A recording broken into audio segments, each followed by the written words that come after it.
매일 성경 묵상을 돕는 해설 가이드입니다. 안녕하세요. 묵상 코치입니다. 함께 읽고 나눌 말씀은 창세기 11장 10절에서 30절까지 말씀입니다. 바벨탑 사건 이후 흩어졌던 민족들 중에서 아브람까지 이어지는 셈의 족보가 소개됩니다. 이 족보는 하나님의 언약이 노아와 그의 아들 셈을 거쳐 어떻게 아브람을 통해 성취되어 가는지를 보여줍니다. 10절부터 26절은 셈에서 아브람까지 내용입니다. 셈의 족보가 여기에 등장한 이유는 다분히 의도적입니다. 이것은 아브람의 등장을 준비하기 위한 무대이자 혈통적 배경입니다. 족보로 번역된 히브리어 톨레도트는 창세기 전체에서 총 10회 등장하여 책 전체를 통합하고 통일성을 제공하는 역할을 합니다. 이 톨레도트는 단어 뒤에 족보나 이야기의 내용이 뒤따릅니다. 족보에는 여러 대에 걸친 사람들의 이름이 나열되며 이야기에는 어떤 한 사람으로 시작하여 그 사람과 그의 아들에 대한 에피소드가 소개됩니다. 오늘 본문에서 셈과 데라의 톨레도시 등장하는데 셈의 톨레도 뒤에 족보가 나오고 데라의 톨레도 뒤에 이야기가 나옵니다. 셈에서부터 아브람까지 족보를 보여주는 셈의 족보는 창세기 5장의 아담의 족보와 혈통적으로 연결됩니다. 각 족보에는 10명의 인물이 나열되는데 먼저 5장의 아담의 족보는 아담부터 시작하여 각 대의 대표로 한 명씩 뽑아 노아까지 소개하였고 10장의 셈의 족보는 노아 홍수 이후 노아의 세 아들 중에 선택을 받은 셈으로부터 시작하여 아브람까지 이르기까지 각 대를 대표하며 한 명씩 소개됩니다. 여기서 기억할 점은 이 두 족보에 나오는 총 20명의 인물이 단순히 아담부터 아브람까지 혈통적인 이스라엘의 선조들이 됨을 밝힐 뿐 아니라 하나님의 인류 구원의 역사를 위해 선택받은 자로서 연결되었음을 알려준다는 점입니다. 셈의 족보와 아담의 족보에는 차이점도 나타나는데 먼저 아담의 족보에 나오는 사람들은 자녀를 낳기 시작한 나이와 그 이후 몇 년을 더 살다가 몇 세에 죽었는지가 나오지만 셈의 족보에는 몇 세에 죽은지에 대해서 기록이 나오지 않습니다. 둘째로 아담의 족보에서는 대부분 60세나 70세 이후로부터 또는 100세에 훨씬 넘어서부터 자녀를 낳기 시작했고 그 이후 800년, 900년 동안을 더 살았으나 셈의 족보의 대부분 사람들은 30세쯤에 자녀를 낳았으며 얼마를 더 살았는지 기록되지 않습니다. 이러한 내용은 노아 홍수를 기점으로 인간의 수명이 현재 줄었음을 확연하게 보여줍니다. 그럼에도 인간에게 생명을 주시고 그 생명을 이어가게 하시는 하나님의 은혜의 손길은 여전히 지속되고 있습니다. 한편 셈의 족보에서 살펴볼 주요 인물은 셈과 벨렉과 아브람입니다. 이들의 중요성은 그들의 행실이나 성품의 뛰어남보다는 하나님의 은혜로운 선택과 축복을 받은 점에서 부각됩니다. 먼저 셈의 경우를 보면 셈은 죄로 인해 인류가 멸망한 시점에서 하나님의 구원의 은혜를 입은 노아의 아들 중 하나였습니다. 그는 홍수 이후 그의 아버지 노아가 술 취하여 벌거벗은 것을 함으로부터 들었을 때 야벳과 함께 뒷걸음쳐 장막에 들어가 아비의 하체를 덮어주었고 이 사건으로 인해 하나님의 특별한 축복을 받았습니다. 또한 바벨탑 에피소드에서는 사람들이 자기들의 이름을 내려는 악한 계획을 세웠고 온 땅을 채우라는 하나님 말씀에 거슬러 온 땅이 흩어지지 않기 위해 애를 썼지만 결국 그들은 온 땅이 흩어져야 했고 그들의 이름을 낼 수 없었습니다. 그렇지만 그런 와중에도 셈이란 이름은 은연중에 남아 있었습니다. 이름이라는 단어가 11장 4절과 9절에 언급되었는데 이 단어가 히브리어로 셈이며 이 단어는 노아의 아들 셈과 같은 철자와 발음입니다.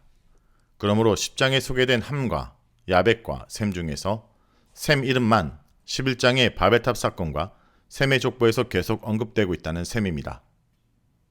셈의 자손들은 생육하고 번성하여 땅에 충만하는 하나님의 축복의 명령대로 홍수 위에 세상에 가득 차게 됩니다. 벨렉의 경우를 보면 그는 앞서 창세기 10장 25절에서 셈의 자손인 에벨의 두 아들로서 욕단과 함께 소개되었습니다.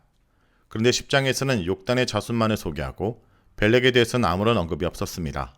그러나 2장 11장 셈의 족보에서 에벨의 아들 대표로서 벨렉이 소개되었고 그의 자손들이 나열되어 10장에서 빠진 내용을 보충합니다.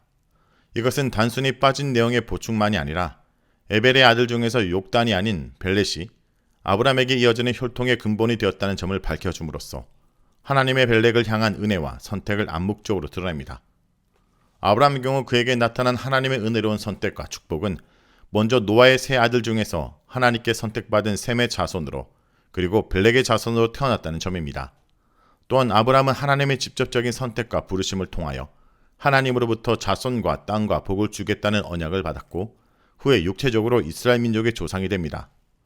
더구나 하나님은 아브라함을 통해 그 자신과 자손들 그리고 장차 이스라엘만이 복을 받는 것이 아니라 세상 모든 족속이 그를 인하여 복을 받을 것이라고 약속하셨습니다.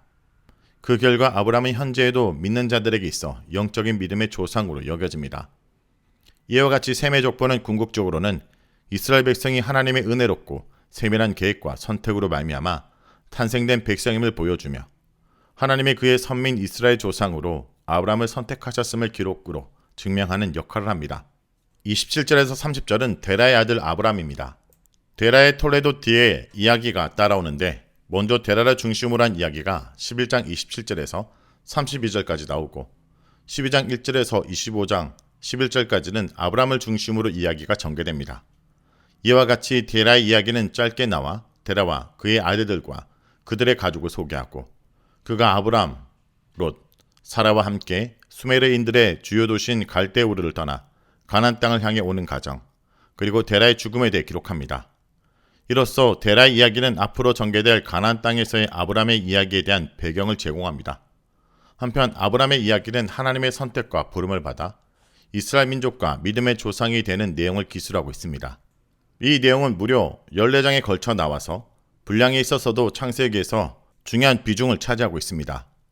데라의 이야기에서는 데라부터 3대에 이르는 족보를 일부 소개합니다. 데라의 아들로 아브람, 나홀, 하란을 소개하는데 이 순서는 나이에 의한 순서가 아닙니다. 왜냐하면 데라가 하란에서 죽었을 때 나이가 205세이고 아브람의 나이는 75세였으며 데라가 아브람을 낳은 것은 130세였기 때문입니다. 데라가 70에 아브람, 나홀, 하란을 낳았다라는 말은 70세부터 자식을 낳기 시작했다는 뜻이고 하란이 데라보다 이미 먼저 우르에서 죽었고 그의 딸이 그의 형제 나홀과 결혼하는 걸로 보아 데라가 70에 낳은 아들은 하란일 가능성이 큽니다. 하란의 스라에는 아들 롯과 딸인 밀가와 이스가가 있었습니다. 데라의 나머지 아들인 아브람과 나홀의 아내들은 사레와 밀가이며 이때 나홀의 아내인 밀가는 하란의 딸로서 나홀의 조카입니다. 이 당시에는 근친간의 결혼이 허용된 것으로 보입니다.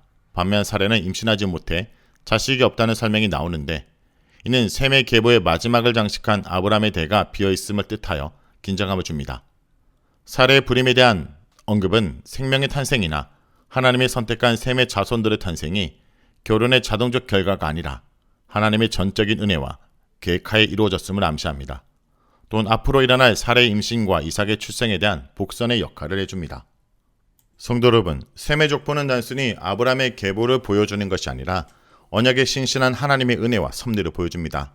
성과 탑을 쌓아 스스로 구원하라는 인류의 헛된 시도에도 불구하고 하나님은 긍휼의 손을 완전히 거두지 않으십니다.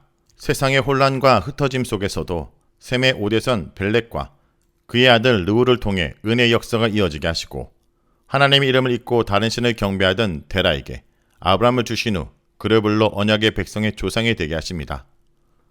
여러분, 변하지 않는 하나님의 약속을 오늘도 신뢰하고 살아가기 원합니다. 말씀을 놓고 기도하겠습니다. 언약의 신실하신 하나님 아버지, 오늘도 메마른 일상 속에 주님의 은혜라는 담비를 허락하여 주옵소서. 세상의 가치로 나를 증명하지 않고 오직 주님 약속을 붙잡고 믿음의 길을 걷는 아브람이 되게 하여 주옵소서. 비록 지금은 보이지 않고 잡히는 것이 없을지라도 우리를 통해 거대한 구원의 강물을 이루실 주님을 신뢰하게 하여 주옵소서. 예수의 이름으로 기도합니다. 아멘.